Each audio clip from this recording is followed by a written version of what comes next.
Morning guys, कैसे आप सब। आई होप कि आप सब स्वस्थ होंगे, मस्त होंगे। और स्वागत करता हूं मैं आप सभी का एक बार फिर से मेरे यूट्यूब चैनल पे। और स्वागत करता हूं आपका देवभूमि उत्तराखंड की इन खूबसूरत वादियों से। तो दोस्तों, आज फिर से हाजिर हूं मैं आपके साथ एक नई ब्लॉग के साथ। आज मेरा फिर से ट्रैवल ब्लॉग होने वाला है। मैं जा रहा हूँ देहरादून। मेरा थोड़ा कुछ काम पड़ गया है, तो फिर से मुझे देहरादून जाना पड़ रहा है। तो दोस्तों, ये सफ़र थोड़ा अलग इसलिए होने वाला है क्योंकि आज मैं जा रहा हूँ वाया कोटद्वार। और आज थोड़ा मैं यहाँ से लेट निकलूँगा, 10:30 बजे यहाँ से बस है, तो उसी में जाऊँगा।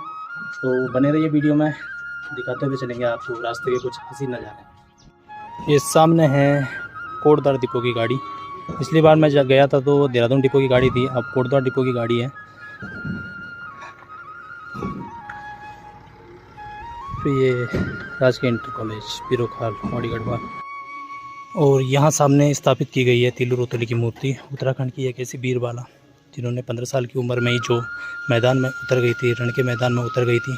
और 15 से 20 साल की उम्र में इन्होंने 7 से ज़्यादा युद्ध लड़े। एक पहली वीरांगना ऐसी थी जिन्होंने इतने कम उम्र में इतने युद्ध लड़े थे।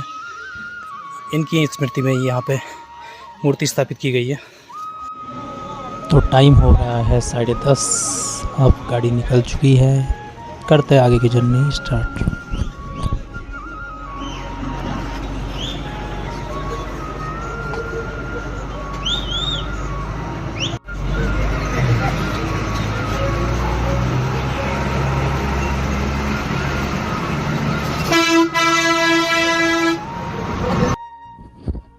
साढ़े 10 का टाइम है, तो जाहिर सी बात है इस टाइम पे सवारियाँ बहुत कम रहती है, क्योंकि दिल्ली वगैरह जाने वाले पैसेंजर सुबह ही निकल जाते हैं। तो लोकल की सवारी इस टाइम पे ज़्यादा जाती है।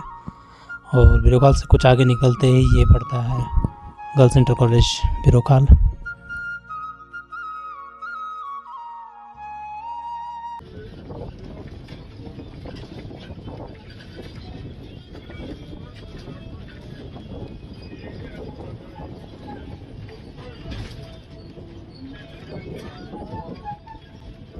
और इसके ठीक नीचे देखिए नवरी के ये जंगल है, और इसके ठीक नीचे बसा हुआ है इंटर कॉलेज कोठीदा। इस स्कूल से मैंने भी अपनी स्टडी की हुई है।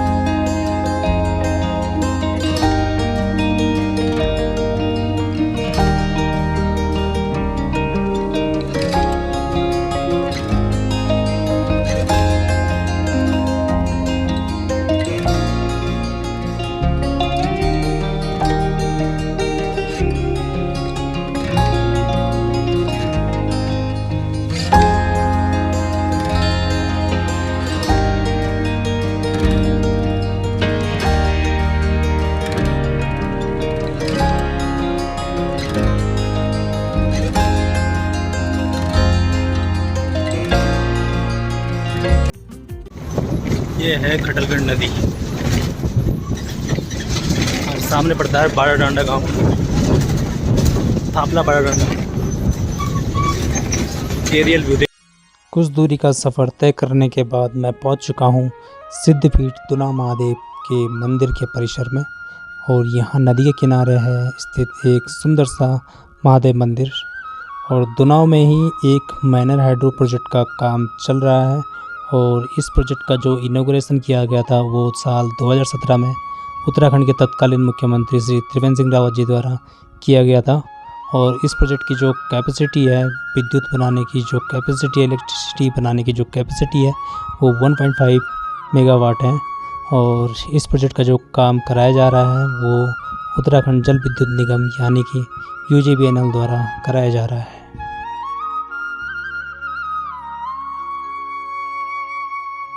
तो लगभग 12:30 बजे और बिरोखाल से 47 किलोमीटर की दूरी तय करने के बाद मैं पहुंच चुका हूं रिखणीकाल के मेन बाज़ार में।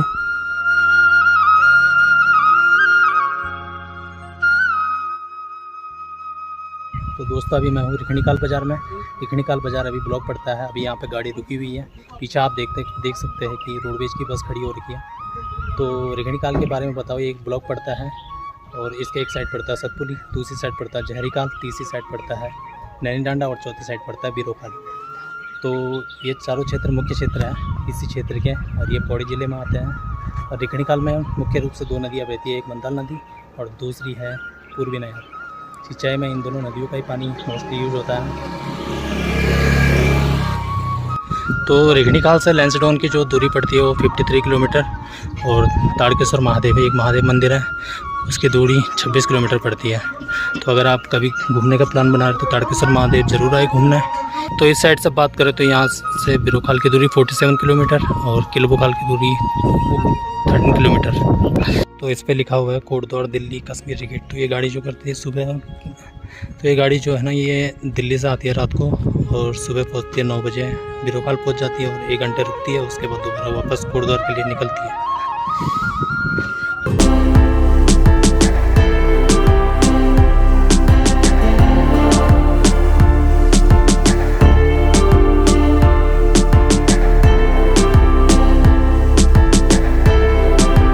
कोटद्वार बस अड्डे पहुंचने से कुछ दूरी पहले पड़ता है बीरवाला तिलु रोतली चौक। इस चौक को पहले नजीबाबाद चौक, लालबत्ती चौक, भरत चौक, कण्वाश्रम चौक कई नाम से जाना जाता था, लेकिन नगर निगम की मेयर श्रीमती हेमलता नेगी जी द्वारा इसको अब बीरवाला तिलु रोतली चौक के नाम से मंजूरी दी गई है।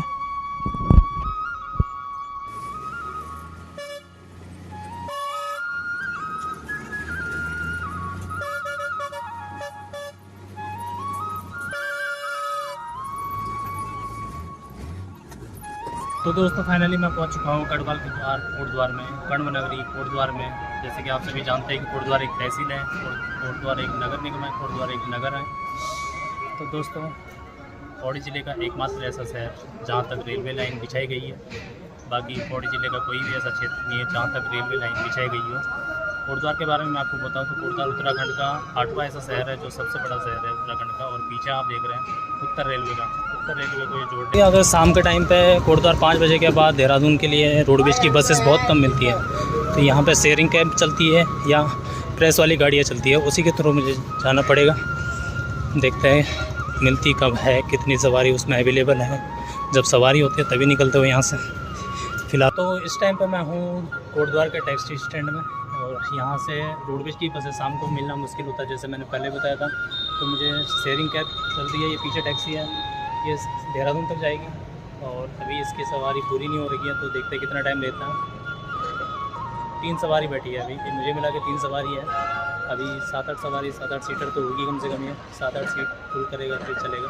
देखते हैं, इंतज़ार करते हैं, फिर निकलते हैं यहाँ से वाया नजीबाबाद और हरिद्वार देहरादून। कोई ना कोई मिल जाएगी, समय तो मिल जाएगा और क्या।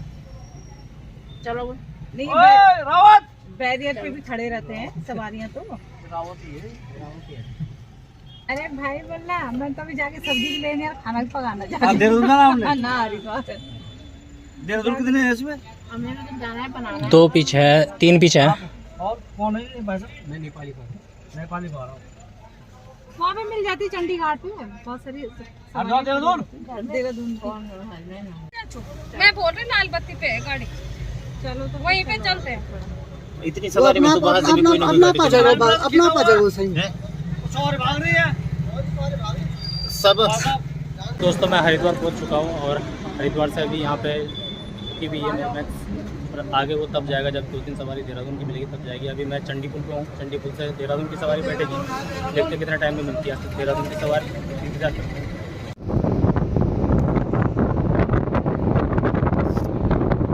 तो दोस्तों फाइनली मैं पहुंच चुका हूं ISBT देहरादून में। अब यहाँ से ई-रिक्शा से जाऊँगा या विक्रम से जाऊँगा, आगे का देखते हैं। अभी मैं ISBT में अभी उतरा थोड़ी देर पहले। ये सामने है ISBT देहरादून, यहाँ से ISBT के लिए एंटर करते हैं और ये ऊपर फ्लाईओवर बन चुका है जब से, तब से यहाँ पर ट्रैफिक का सिचुएशन सुधर चुकी है, ट्रैफिक बहुत कम हो चुका है यहाँ पे।